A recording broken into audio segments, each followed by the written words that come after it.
โดนเมื่อกี้หากได้อะไรสิขอหักใจคนดีหากได้อะไรสิขอหักใจคนดีไปเข้ากันคนดี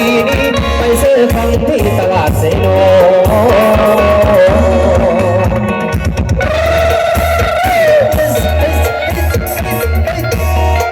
ยาวๆกันพี่น้อง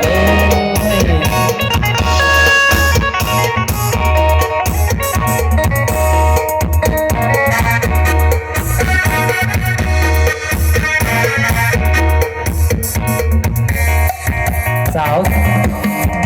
กับจีหอยกันต่อได้พี่น้อง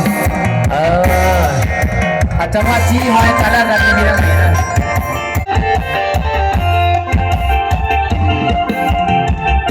โอเรมกันเหนื่อยคือดังเลยดังสร้างสรรค์จักว่าไม่ได้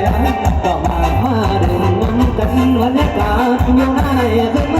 มาดื่มน้ำเย็นในพระทานเราเด็ดอยู่บ้านห้องอยู่น้ำเราเนี่ยตามเช่นนั่งเข็นน้องก็มีเท่ากินเป็นอาหารคอยฝากว่าและโตกันมันเป็นโตมาทั้งสุขในนา